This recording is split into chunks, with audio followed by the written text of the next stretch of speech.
Bonjour à toutes et à tous, bienvenue sur TV Bruit dans un café décroissant. Dans cette saison en fait qui est consacrée aux élections municipales, en tout cas à la campagne et au thème de cette élection, on s'est peut-être un peu éloigné de notre question de décroissance et de sobriété. Mais en fait, pas tant que ça. J'ai quand même l'impression qu'on a parlé d'une société apaisée, loin des questions de productivité et des questions de consommation.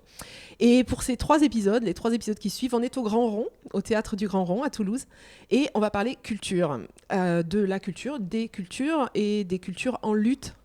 Et qu'est-ce qu'elles défendent, ces cultures ? Un café décroissant, générique.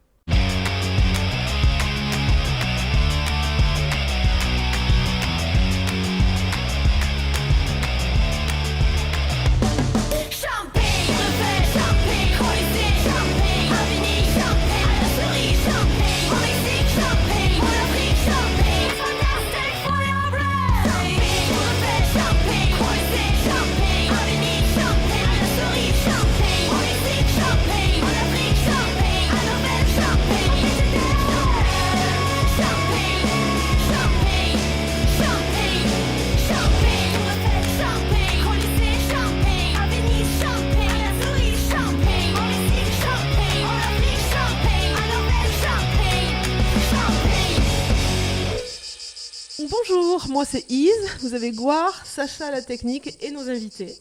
Beryl et Sophie du Théâtre du Grand Rond, Quentin qui fait partie de l'association Mandal et qui est futur repreneur du Bar Le Ravelin. Et puis on a Jérôme qui va nous rejoindre, en tout cas on l'espère, au cours des émissions. Je vais à toute hôtesse, tout honneur, je me tourne vers vous. Est-ce que vous pouvez vous présenter tout d'abord ? Beryl peut-être, puis Sophie, ou inversement. Donc moi je m'appelle Beryl et je suis salariée associée au Théâtre du Grand Rond et je m'occupe plus particulièrement de l'activité de formation professionnelle au théâtre. Ok, voilà. Sophie ? Et donc moi je suis Sophie, je m'occupe moi de la coordination de la programmation et je suis aussi salariée associée au Théâtre du Grand Rond. Ok, donc on est au Théâtre du Grand Rond. Déjà rien que dans ce que vous dites, hein, tu parles de formation professionnelle, toi tu parles de la coordination, de la programmation. Comment est-ce que vous fonctionnez et quelles sont les activités du théâtre ? Alors comment on fonctionne ? On est organisé on est une coopérative, on est une société coopérative d'intérêt collectif. Donc on a un fonctionnement très collaboratif entre tous les salariés, très horizontal. Et on a une activité très foisonnante. Donc le cœur de notre activité, c'est la programmation de spectacles pour adultes, pour enfants, les apéro-spectacles aussi. Et à côté de ça, il y a pas mal de choses qui se sont développées, notamment la formation professionnelle. On a aussi des ateliers amateurs. On a une activité au sein du syndicat national des arts vivants, un syndicat d'employeurs qui défend notamment les compagnies, notamment employeuses d'intermittents. Donc on a une activité dans le secteur assez importante à travers des réseaux professionnels aussi, à travers des partenariats plutôt foisonnants sur la métropole, sur Toulouse et sur la métropole. Et on essaye d'avoir nos actions sur toute la région Occitanie. Ouais, on parlera effectivement du réseau, de cette idée de faire réseau où on n'est pas tout seul et ce que ça veut dire quand l'un des acteurs du réseau justement a des difficultés. Beryl, en termes de formation professionnelle, tu peux nous préciser de quoi on parle ? Oui, tout à fait. Donc, on forme qui ? Nous, notre offre de formation, elle s'adresse principalement à des compagnies qui veulent savoir comment est structuré le secteur et comment est-ce qu'elles peuvent aller chercher, par exemple, des aides à la création, donc tout ce qu'on appelle le processus de production, et aussi sur la diffusion, donc comment vendre son spectacle, pour un petit peu résumer la chose. Donc ça va être des compagnies plutôt émergentes qui connaissent peu le secteur, qui ont un premier spectacle, par exemple, et qui ont besoin d'outils pour savoir comment se repérer dans le secteur. Et puis parfois, il y a des chargés de production, chargés de diffusion aussi, qui viennent soit découvrir, soit perfectionner leurs connaissances en la matière. Donc c'est plutôt des courtes formations de 3 jours, mais qui reviennent régulièrement et pour lesquelles il y a pas mal de demandes. Et après, la dernière chose, c'est qu'on a parfois des formations artistiques qui peuvent aller de la formation de clown ou bien écrire un spectacle, etc., qui sont plus des one-shots sur une semaine. Ouais. Alors, on comprend que les activités du Théâtre du Grand Rond ne se limitent pas effectivement à l'organisation de spectacles.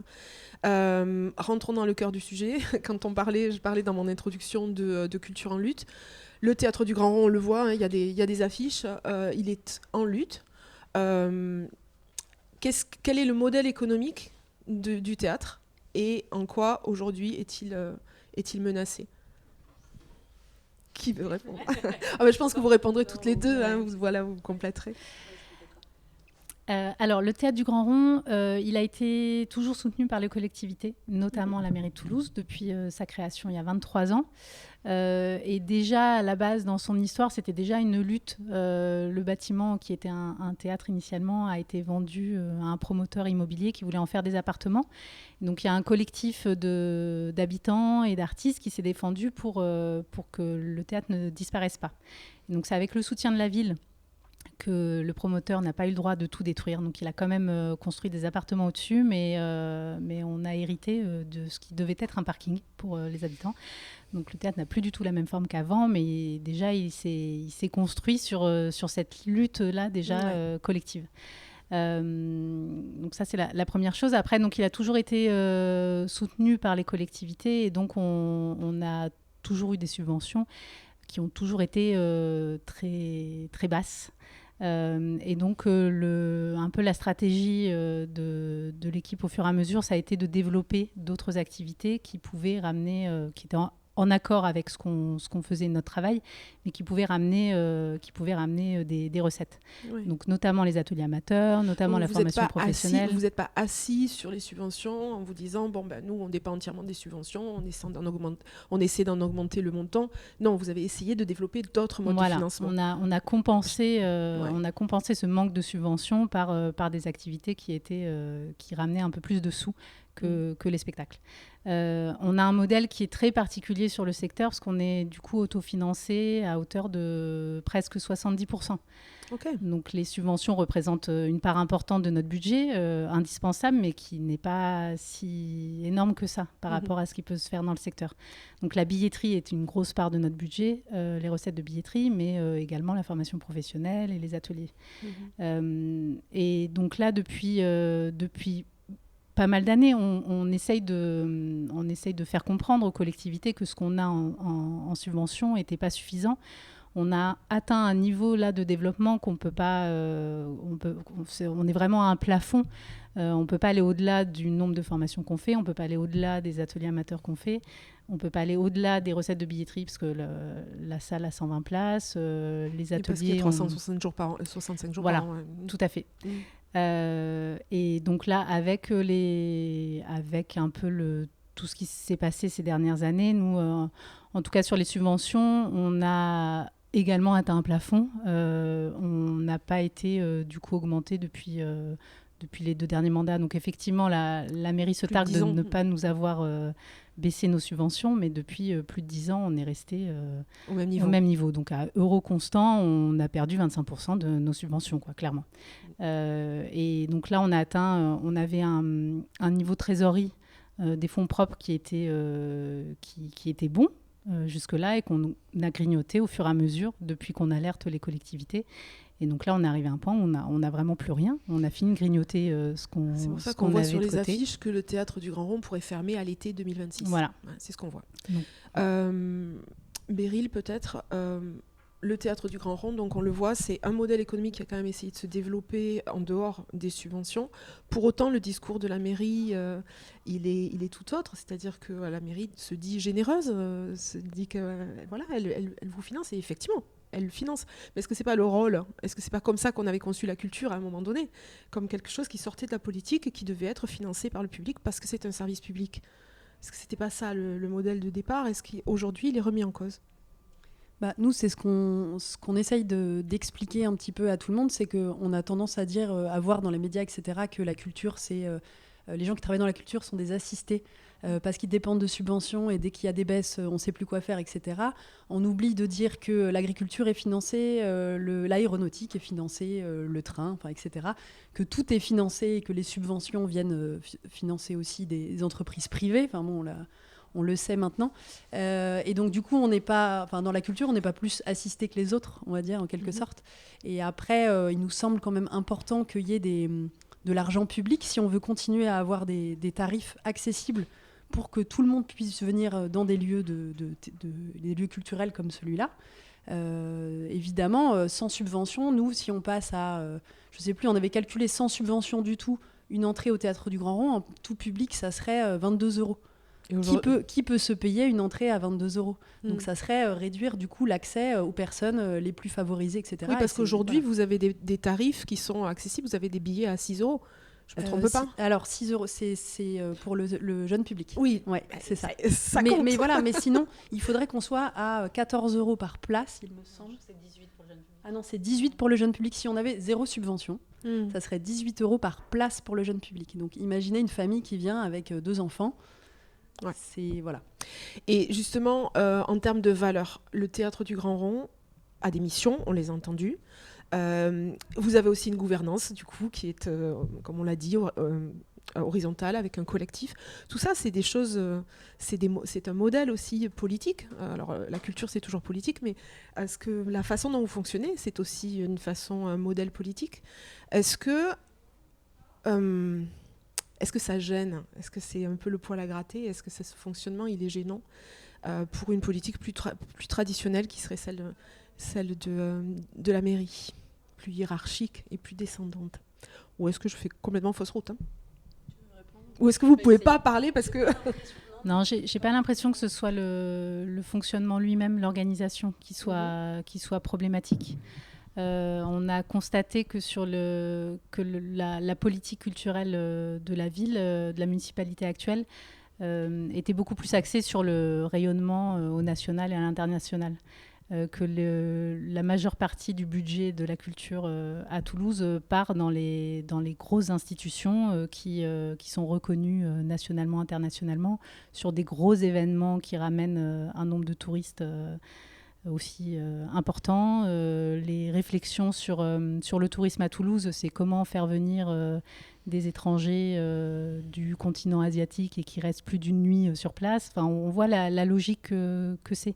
Et à côté de ça, tout le tissu local, tout ce qui concerne les habitants eux-mêmes, ça passe vraiment loin, quoi. C'est pas le sujet. Et nous, on a cette vocation-là de travailler pour les habitants, de travailler avec les artistes locaux et d'essayer de les soutenir et de les accompagner, ce qui ne les intéresse absolument pas. Quentin, j'avais envie de te poser la question, ça me vient du coup parce que avec l'ASSO, alors tu parles pas au nom d'ASSO mais en ton nom propre, voilà. On le précise bien, mais toi aussi tu fais partie d'un collectif et donc tu parles pas au nom du collectif, il n'y a pas de porte-parole. Ouais, voilà. Mais vous faites venir des artistes étrangers? Alors, c'est même la majorité de ce qu'on fait venir. Nous, on a des gens qui viennent beaucoup d'Australie, tous les pays d'Europe, un peu des USA. Et voilà. C'est quelque chose qui est encouragé, te semble-t-il, par la mairie, ou vous n'avez rien à voir avec la municipalité? Nous, on n'a rien à voir avec la municipalité. Je connais personne là-bas, on n'a jamais eu de contact avec eux, on ne cherche pas à en avoir non plus. Ouais, de vrais punks. Que ce soit on verra. Non, mais de vrais le collectif ou ce que je fais à côté en tant que patron de bar non plus, quoi. Voilà. Okay. Et effectivement, ça peut être une idée, parce que vous, là, les relations avec la mairie, elles sont vraiment fortement tendues. Est-ce que vous pouvez nous en faire la petite chronologie? La chronologie des événements. J'essaye, tu complètes. Il s'est passé beaucoup de choses. Oui, j'ai bien compris. On va dire qu'on a toujours été en contact avec la mairie de Toulouse, on a toujours été dans le dialogue, etc. Ça fait à peu près depuis 2019 qu'on dit que là, ça ne tient plus avec les subventions actuelles. Donc en gros, entre 2019 et 2024, c'est beaucoup de rendez-vous en mairie pour expliquer la situation, que ça va bientôt craquer, jusqu'à un copil, donc avec une réunion avec les élus région, département, mairie. Là, on est en septembre 2024. On annonce que ça y est, là, c'est la fin qui arrive. Qu'est-ce que vous faites? Et ce à quoi on nous répond qu'il n'y a pas d'argent. Donc on a rendu ça public en octobre, à la veille du conseil municipal qui allait annoncer les subventions de l'année suivante, donc 2025. On a décidé de rendre ça public en essayant de faire pression un petit peu sur les collectivités pour avoir une revalorisation. Donc vous n'avez pas été très provocateur non plus, parce que vous avez attendu avant de rendre public. On leur en a parlé avant. Voilà. Et vous avez joué la transparence après. Dit aussi, avant que ça devienne public, on les a prévenus. On a dit, voilà, nous on va rendre ça public parce que là, sinon on va fermer.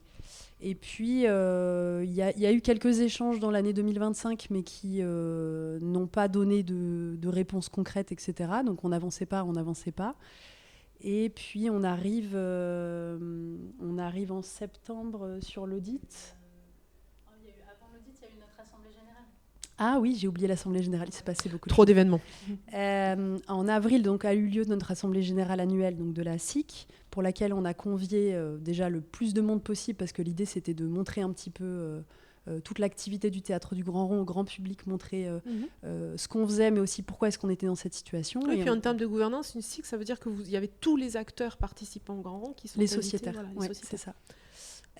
Et on avait convié les élus à venir. Et là, en public, à un moment donné, Francis Grasse, donc l'élu à la culture, a annoncé qu'il ne ferait rien pour monter la subvention du Grand Rond. Donc ça a été la première chose. Donc, pas très longtemps après, je dirais 2 semaines après, en termes de timing, on a été contacté par la mairie de Toulouse qui nous a dit « Vous allez avoir un audit de la mairie de Toulouse. Vous allez être contacté pour fixer une date. » Faut savoir, ils ont le droit de le faire, c'est dans les conventions de financement qu'on a avec la collectivité, et ils ont tout à fait le droit de venir vérifier les comptes, il n'y a aucun problème. Le timing était quand même un petit peu étrange. Tu veux raconter la suite ou... Et moi j'ai presque une question pour toi aussi, Sophie, mais à ce moment-là, l'ambiance dans l'équipe, c'est quoi ? Parce que tout ça, c'est de la résistance aussi, quoi. Je veux dire, c'est de l'organisation d'une résistance collective, individuelle. Comment vous avez... Tu vois, je fais ce geste. Je sais pas les mots aujourd'hui, mais comment vous avez supporté tout ça ?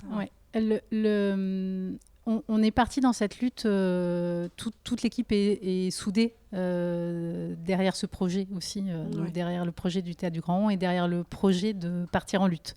Donc il y a cette force-là qu'on a, qui n'est pas possible dans tous les lieux, de se dire que là on est toutes et tous d'accord pour mener ce combat et aller jusqu'au bout, quoi. Donc il y a ça qui porte le collectif beaucoup, qui vous porte, qui porte énormément.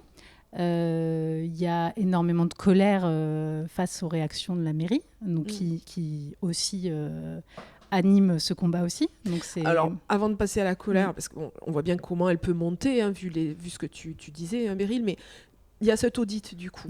Ils en ont le droit, l'audit se passe. Ça vous semble... vous êtes inquiet, vous avez l'impression que vous n'êtes pas dans les cases. Qu'est-ce qui... L'audit demande beaucoup de travail administratif. Donc c'est ça qui est compliqué. On n'est pas énormément dans l'équipe pour porter ce projet-là. Donc en termes de fatigue, d'épuisement un peu moral lié à des tâches administratives qu'on nous ajoute à des moments... parce que du coup, l'audit a été annoncé en mai, on n'a pas eu de nouvelles. Et le cabinet, du coup, qui a été missionné pour faire cet audit, nous contacte la veille des vacances d'été, fin juillet, pour nous dire je vais venir auditer le 3 septembre. Wow. Voilà. Donc ça pourrit des vacances. Voilà. Après, on n'a pas énormément de vacances non plus. Donc Donc il y a un côté un peu acharnement surtout après les nouvelles qu'on vous avait données. C'est ça. Bien sûr. Donc on n'a aucune preuve là-dessus, mais on le prend un peu personnellement et un peu, c'est un peu ciblé quand même comme manière comme procédé. Voilà. Après l'audit en lui-même, on est passé par 2 contrôles URSSAF ces dernières années, on a des révisions coopératives aussi en tant que SIC. Vous connaissez. Donc contrôle TVA. Donc on sait qu'administrativement on n'a pas grand-chose à se reprocher, tout s'est bien passé, tout va bien, quoi. Mais voilà. Donc on a fourni. Cet audit est passé, on nous a demandé des pièces complémentaires qui ont été fournies. Et puis après, silence radio, l'audit est commandé par la mairie, donc c'est la mairie qui reçoit le résultat et qui n'est pas obligée de nous le communiquer. Et donc on n'a pas de nouvelles, on sait qu'il y a un conseil municipal qui va avoir lieu fin novembre, on n'a pas de retour de l'audit, on n'a pas de retour de la mairie. Et on reçoit une convocation pour un rendez-vous la veille du conseil municipal en disant on va vous donner les résultats de cet audit. Il manque un épisode. Moi aussi, j'ai raté un épisode. C'est bien. C'est une vraie série, je t'assure. C'est une série politico-policière. C'est mieux que Netflix. Ouais. Un mois, il y a eu à peu près un mois de silence. Et tu te souviens, il y a une opération de soutien auprès des écoles qui a été menée. Enfin, les écoles qui ont soutenu le Théâtre du Grand Rond. Et on voit plein d'affiches. Donc, il y a des personnels du corps enseignant qui ont reçu, suite à leur volonté de soutenir le Théâtre du Grand Rond, des mails d'élus, des élus de quartier. Ouais, des maires de quartier. Des maires de quartier, merci. Qui expliquaient, qui défendaient leur non-accompagnement du Théâtre du Grand Rond. Et il y avait une phrase un petit peu ambiguë qui disait, grosso modo, de toute façon, les problèmes d'argent du Théâtre du Grand Rond relèvent vraisemblablement de problèmes de gestion interne. Un audit est en cours afin d'éclaircir ce point. Ça a terminé comme ça. Donc ça, on l'a su parce qu'on nous a transféré ces mails-là. Parce que vous avez raison. Voilà, ça c'était en attendant qu'on D'accord. Donc à nouveau, moralement, tout ça, super. Voilà, donc on s'attend, on ne sait toujours pas ce qu'a donné cet audit et on ne nous donne aucune copie du résultat. Donc on est convoqué la veille du conseil municipal pour nous donner les résultats de cet audit et ils refusent de nous l'envoyer à l'avance. Donc on va le découvrir devant eux. Voilà. Donc ils vont nous énoncer les conclusions de cet audit en direct. Et donc, cet audit ne dit rien de particulier, à part que nous ne sommes pas suffisamment payés. Voilà. Tu entends ça ? Que nos salaires ne sont pas... Incroyable. Donc voilà, rien de... Moi, j'entendais quand même... Bon, un autre son de cloche sur vos salaires mirobolants au Théâtre de la Culture. C'était le point, visiblement, qui avait... qui était ressorti. Qui était un peu problématique. Donc, il y avait... ça a soulevé 3 points. Donc, il y avait notre billetterie, nos tarifs de billetterie, qui étaient que là, c'est l'équipe de la mairie, c'est pas forcément l'audit qui le disait lui-même, mais qui remettait en question nos tarifs bas. Donc, on a dû redéfendre à nouveau en disant que on travaille avec le jeune public et que la moyenne sociale en fait. Voilà. Donc, il y a l'accessibilité sur l'ensemble de nos spectacles, mais une particularité qui n'est pas la même pour tout le monde, qui est qu'on accueille énormément de jeunes publics, dont des écoles, pour lesquelles on ne peut pas augmenter le tarif, parce qu'elles ne viendront plus. Déjà, on a senti une baisse de fréquentation des centres de loisirs qui n'ont plus de budget, qui n'ont plus de budget pour prendre un bus, etc. Donc ça leur avait déjà été dit et expliqué. Bon, ils remettent une couche, on dit, le jeune public, on ne pourra pas l'augmenter. Il y avait un second point qui était notre lien avec une autre coopérative, Le Tracteur, qui est à Sainte-Gabelle, dont on est partenaire et dont on a participé à la création de ce lieu qui est un lieu de résidence, qui travaille aussi avec les compagnies locales. Donc là, ils ont demandé des éclaircissements sur nos liens avec Le Tracteur, qu'on leur a donné en direct. Voilà, sans plus. Et après, le troisième point, par contre, vos salaires ne correspondent pas à la convention collective. Donc là, vraiment, il y a un souci de gestion. Okay. C'est pour ça qu'on vient vous voir depuis 10 ans, mais bon, c'est pas grave. Donc voilà, et donc ce rendez-vous, pour ne rien dire au final, quoi. Donc le conseil municipal s'est passé sans surprise. Mais il y a une question d'attitude, en fait, quand même. Oui. Hein, oui. Qui j'imagine, nous a pas rassurés, ou vous n'avez pas été rassurés. Oui, et puis on sent un peu de mépris pour ce qu'on fait, parce que la question est... Enfin, on ne discute pas sur le fond. Il y a une histoire de... Enfin, bon, c'est assez déroutant, ces rendez-vous. Ouais. Mais... Et puis, les choses continuent de s'accélérer. Avec un communiqué de presse, ou en tout cas, vous réagissez, me semble-t-il. Non, il y a eu alors, entre-temps...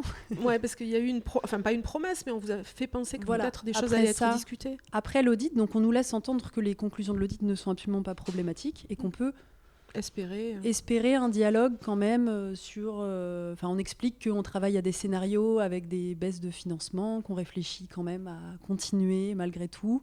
Ils nous disent qu'ils veulent bien voir notre scénario de réduction d'activité, que ça les intéresse et qu'on peut se revoir. Donc on se revoit. Parce que vous aviez un scénario de réduction d'activité. On avait dit qu'on voulait pas le faire, mais voilà. Contraint, force est de constater que tout le secteur paye un peu en ce moment, que c'est un peu compliqué, et donc on décide de réfléchir de faire quand l'effort. même, de quand même voir qu'est-ce qui est possible. Je dis ça parce qu'il y a eu des accusations aussi sur le fait que vous ne faites pas suffisamment d'efforts finalement dans ce contexte économique tendu. Ça a pu être dit, je pense, à un moment. Voilà. Je crois l'avoir lu quelque part. Ça et le fait qu'on n'était pas mieux que les autres, parce que apparemment, bref. Ok. Donc là, il y a une autre réunion qui est proposée en décembre, où on revient avec ce plan de réduction d'activité. Et là, il laisse entendre, je parle sous le contrôle de Sophie qui était à ce rendez-vous, il nous laisse entendre qu'il y a la possibilité d'une négociation, enfin en tout cas que la porte est ouverte pour une revalorisation, et qu'ils nous donneront des nouvelles en janvier. Promis. Et on leur dit promis, parce que vraiment, il faudrait qu'on ait des nouvelles avant le conseil municipal de février. Nous, il faut qu'on puisse savoir si on ferme en juillet. Il y a 12 salariés, qu'est-ce qui se passe et ils s'engagent dans ce rendez-vous à nous donner une réponse en janvier. Voilà. Sauf que silence radio depuis ce rendez-vous. C'est-à-dire qu'en fait, au conseil municipal, c'est pas abordé. La question n'est pas abordée. Alors, le conseil municipal a eu lieu le 6 février. Donc nous, on nous avait promis un rendez-vous, donc on a demandé notre rendez-vous et on n'a plus aucune nouvelle.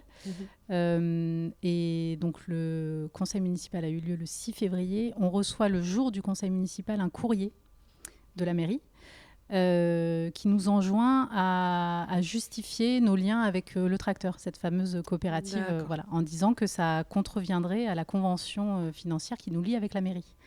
Et donc c'est un document qui ne parle pas de notre demande, qui ne parle pas du conseil municipal et qui nous menace de... Qui est accusateur. Voilà. Qui nous menace de dénoncer cette convention.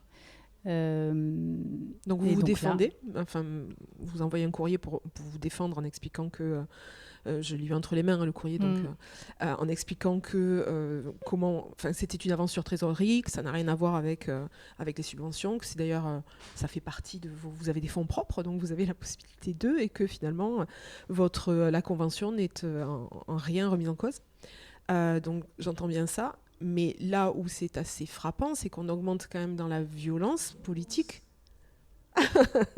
On augmente dans la violence politique, puisque... vous communiquez là-dessus et que derrière, vous apprenez, c'était hier ? C'est hier que vous avez, par voie de presse, c'est ça ? Et qu'est-ce que vous avez appris du coup Alors, hier la dernière actu de ce feuilleton malheureux juste quand même. Repréciser le communiqué qu'on a publié, donc on a envoyé aux médias vendredi, donc était une réaction au courrier à la fois la non-réponse de la mairie à notre demande, mais aussi au courrier qui était accusateur, dans lequel il nous semble percevoir une menace de carrément nous sucrer complètement les subventions. C'est ce qu'on comprend. Donc on a sorti un communiqué qui disait que on explique vraiment pourquoi est-ce qu'il n'y a plus de dialogue avec la mairie, mais qu'en plus là on nous menace et on explique que la stratégie de la mairie c'est de nous faire peur, et on affirme et on dit à la fin du communiqué que oui on a peur, mais que malgré la peur, malgré leur tentative de nous faire peur, on affirme qu'à la veille des municipales, si Jean-Luc Moudin qui est réélu, il signera l'arrêt de mort du Grand Rond. Oui. Donc voilà, c'est ça la teneur C'est-à-dire du que vous communiqué. accumulez quand même suffisamment de preuves depuis un an maintenant pour pouvoir, en tout cas, vous positionner politiquement, et vous le dites, vous l'exprimez. Et là, évidemment, la réponse est très violente. La réponse ne nous est pas parvenue directement. On avait hier, il y avait lundi, il y avait un débat avec les listes, les 3 principales listes au municipal, pour parler de la culture et plus spécifiquement du spectacle vivant, auquel la liste de Jean-Luc Moudin qui était conviée avait répondu qu'elle serait là. Et donc elle a fait savoir donc, le jour même que suite à ce communiqué, elle ne viendrait pas, en sachant qu'elle arrivait dans un terrain ennemi. C'était juste un méchant traquenard qu'on leur avait tendu, et du coup elle ne viendrait pas. Donc ça c'est l'information qu'on a eue. Et par ailleurs, on a accueilli une journaliste qui venait du coup faire une interview du Théâtre du Grand Rond suite à ce communiqué-là, qui nous a fait lire un communiqué de presse que les journalistes ont reçu de la part de la mairie de Toulouse. Donc on l'a pas reçu, ce courrier. Ouais, vous l'avez découvert On l'a découvert de cette manière. Et donc la mairie de Toulouse explique quoi, qu'elle est l'un de nos plus grands soutiens, que là on commence à prendre que vous sortez de votre rôle surtout, hein, que tout à fait. Vous êtes politisé. Voilà, on commence à se politiser. Et que ce serait bien que vous reveniez à votre mission. On est amené à réfléchir sur ce qu'on vient de faire, que c'est mal, c'est ça. qu'on n'est pas du tout à notre place, c'est ça. qu'on La culture, doit retourner à la culture politique et pas à la politique. Voilà, ça. tout à fait.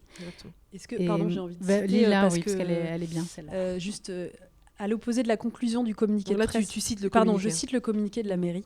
Donc la mairie de Toulouse exhorte l'équipe du théâtre à revenir à la vocation strictement culturelle qui est la sienne, à retrouver l'esprit de dialogue avec la collectivité et à redéfinir une relation de travail apaisée et positive sur la base d'un équilibre économique stable.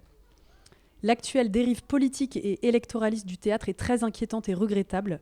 Nous invitons ces responsables à se ressaisir pour qu'ils reviennent à une approche culturelle ouverte à tous et à toutes les sensibilités des citoyens toulousains.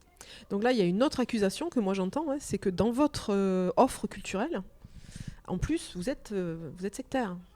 C'est ce qu'on entend, c'est-à-dire que là, il y a carrément l'idée d'une programmation qui ne conviendrait pas.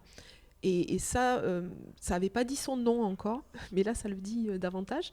Et puis, il y a cette idée de quand même la culture à sa place. Et la culture, c'est pas de la politique. Là, je pense qu'avec Jérôme, on en parlera un peu aussi. On en parlera dans le prochain épisode aussi. Aujourd'hui, vous, individuellement vraiment, et puis collectivement, vous vous sentez comment et qu'est-ce que vous envisagez de faire ? Ouais, il y a une autre information importante qui figure dans ce communiqué, c'est que le communiqué indique qu'il a été déposé auprès du procureur de la République notre dossier concernant donc ce tracteur et nos liens avec le tracteur. Donc en précisant donc la justice en fera ce qu'il faut en faire. Mais voilà, donc on a reçu cette information-là. Donc là on monte d'un cran sur les menaces. Donc on a été abasourdis par cette information, bien sûr, et donc là on est très en colère. Donc de toute façon on était déjà partis pour aller jusqu'au bout, mais là d'autant plus motivés pour terminer ce combat une bonne fois pour toutes, quoi. Ouais. Comment on soutient le théâtre du Grand ? En parlant, il faut en parler. Il faut parler de ce qui se passe en fait, d'une mairie qui essaye de faire taire les personnes les lieux qui sont pas d'accord avec elle. C'est une chose en fait de pas vouloir pouvoir nous aider et revaloriser la subvention. Nous, on a toujours dit que c'était quand même un choix politique. Je pense que ça en est un. C'est-à-dire qu'ils choisissent de mettre de l'argent ou pas en plus, parce qu'ils le font... Ou de le mettre quelque part et ou pas de la ailleurs. mettre. Donc on l'a toujours dit, on leur a toujours dit, si un jour vous l'assumez comme tel, il n'y aura pas de problème. Mais ça ne l'est pas fait. Donc, et en plus de ça, là, il y a des menaces parce qu'on commence à rendre les choses publiques. Et il y a de l'attaque en justice, visiblement. Enfin, une tentative sur des choses qui ne retirent. Vous avez visibilisé le fait que c'est une bataille politique. C'est une bataille. Là, voilà. Ouais. Et après, au-delà de ça, c'est que là, ils veulent nous faire taire en nous menaçant et en portant des coups, en essayant de nous affaiblir, de nous... c'est une procédure Bayon, un petit peu. C'est ça. Quoi. Donc je pense qu'il faut en parler. Il faut vraiment en parler. Et puis on parle de mensonges, en fait, parce qu'ils savent très bien que ça ne tient pas. Ils ont les conclusions de l'audit depuis le mois d'octobre. Comme par hasard, là, ils viennent de saisir le procureur de la République parce qu'on a publié un communiqué dans lequel on exprime notre colère.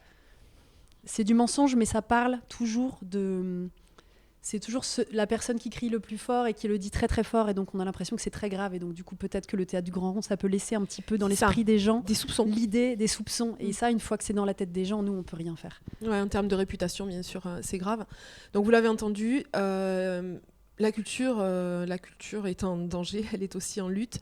Merci beaucoup de nous avoir répondu. Merci à tout le monde, et puis n'oubliez pas, vous pouvez nous suivre sur les réseaux, tout ça. Alors c'est difficile pour moi de le dire toujours, de nous soutenir, mais en fait c'est hyper motivant, donc si vous pouvez vous abonner, nous liker et tout ça, c'est cool. Si vous pouvez commenter aussi, si c'est constructif et positif, c'est mieux. Merci beaucoup. Au prochain épisode, on parlera avec Jérôme toujours de la culture.